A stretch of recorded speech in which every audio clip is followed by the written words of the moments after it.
Bienvenidos al video tutorial de histología. Hoy día conversaremos sobre sistema cardiovascular.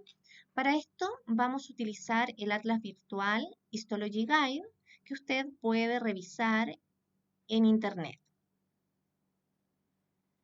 Para analizar el sistema cardiovascular vamos a repasar cómo está constituido el miocardio. ¿Ya? Vamos a conversar sobre el músculo cardíaco. Recordando que hay tres tipos de músculo en el cuerpo, el músculo cardíaco es uno de ellos. Vamos a mirarlo en mayor aumento en este microscopio virtual para ver cómo está constituidas sus células. Las células del músculo cardíaco son irregulares en forma, poseen una forma ramificada, irregular, a diferencia del músculo esquelético donde las células son largas y más ordenadas. Observamos que este músculo se ve un poco más desordenado por la forma de sus células y también observamos que los núcleos se ubican a nivel central, son únicos por célula, a diferencia del músculo esquelético que teníamos varios núcleos por célula y además estos se encontraban muy en la periferia de la célula. Entonces observamos estos núcleos centrales de estas células que son bastante ramificadas. Observemos ahí, ¿verdad? Mira ahí cómo se ramifica la célula. Y además es un tejido altamente vascularizado. Mira los capilares, esos son eritrocitos que se disponen en fila en los capilares del corazón. Otra característica importante que se observa en este músculo, el músculo cardíaco, vamos a ir un poquito mayor aumento para poder visualizar, son que poseen uniones intercelulares, ¿ya? Entre una célula y la otra existen uniones intercelulares que se denominan los discos intercalares. Los discos intercalares unen una célula con la otra para que el impulso eléctrico, el impulso nervioso, pase de una célula a la otra. Esto establece que el músculo cardíaco se pueda contraer en bloque. Recordemos que el músculo esquelético no tiene uniones intercelulares, por lo tanto, los nervios tienen que llegar a cada una de las fibras de manera separada. Entonces, los discos intercalares que tienen desmosomas y uniones adherentes son muy importantes para que el músculo cardíaco cumpla su función de contracción en bloque. Otra característica que debemos saber del músculo cardíaco es que, si nos fijamos, posee estriaciones transversales. Posee estriaciones transversales que nos están hablando de sarcómeros. Estas estriaciones transversales, al igual que el músculo esquelético, indica que las proteínas contráctiles, la actina, la miosina, están dispuestas de manera bien ordenada formando sarcómeros. De todas maneras, las estriaciones no son tan aparentes, no son tan marcadas como lo es en el músculo esquelético. Observemos esos eritrocitos dentro de los capilares, los núcleos centrales, la ramificación de las células, y como les digo, las estriaciones transversales. El músculo cardíaco es un músculo estriado, entonces, involuntario, de células que son ramificadas en su forma, con un núcleo central por célula y además con estriaciones transversales y discos intercalares. Volvamos atrás para ahora conversar sobre el sistema cardiovascular y ver las capas que poseen los vasos sanguíneos. Para esto vamos a ingresar a esta imagen, este corte transversal de arteria y vena. Observemos la diferencia en la lupa, donde tenemos una arteria y una vena.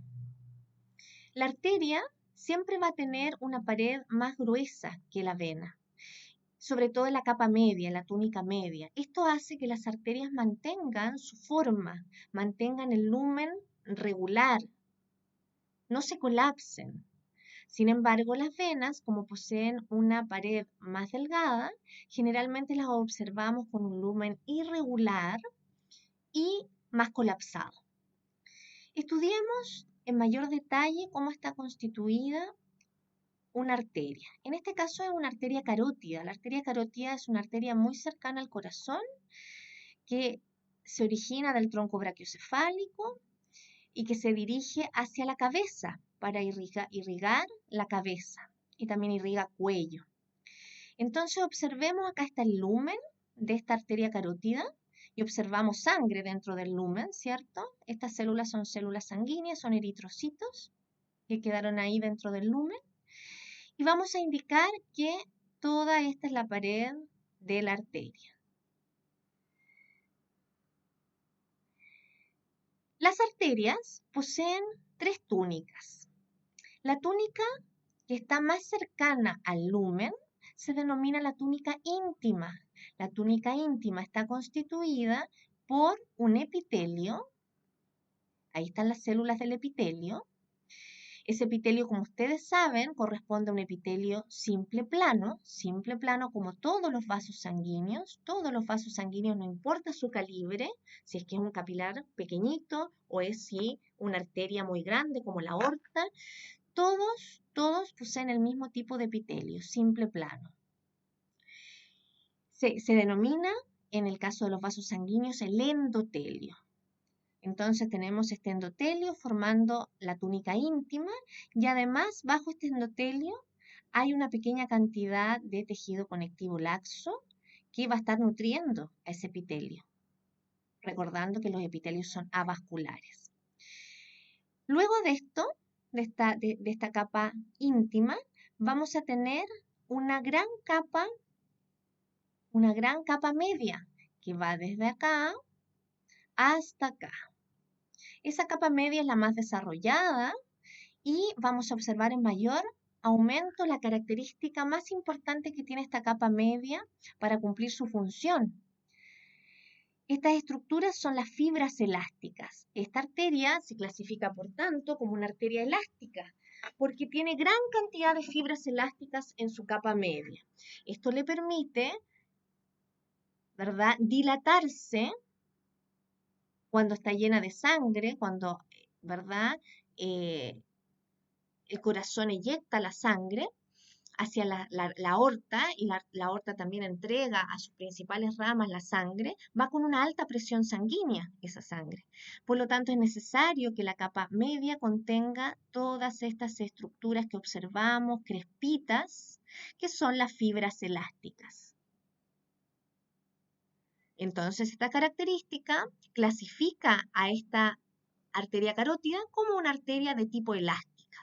Todas las arterias cercanas al corazón son de tipo elásticas. Los núcleos que vemos entre medio de las fibras elásticas son núcleos de musculatura lisa, también muy importante en esta capa.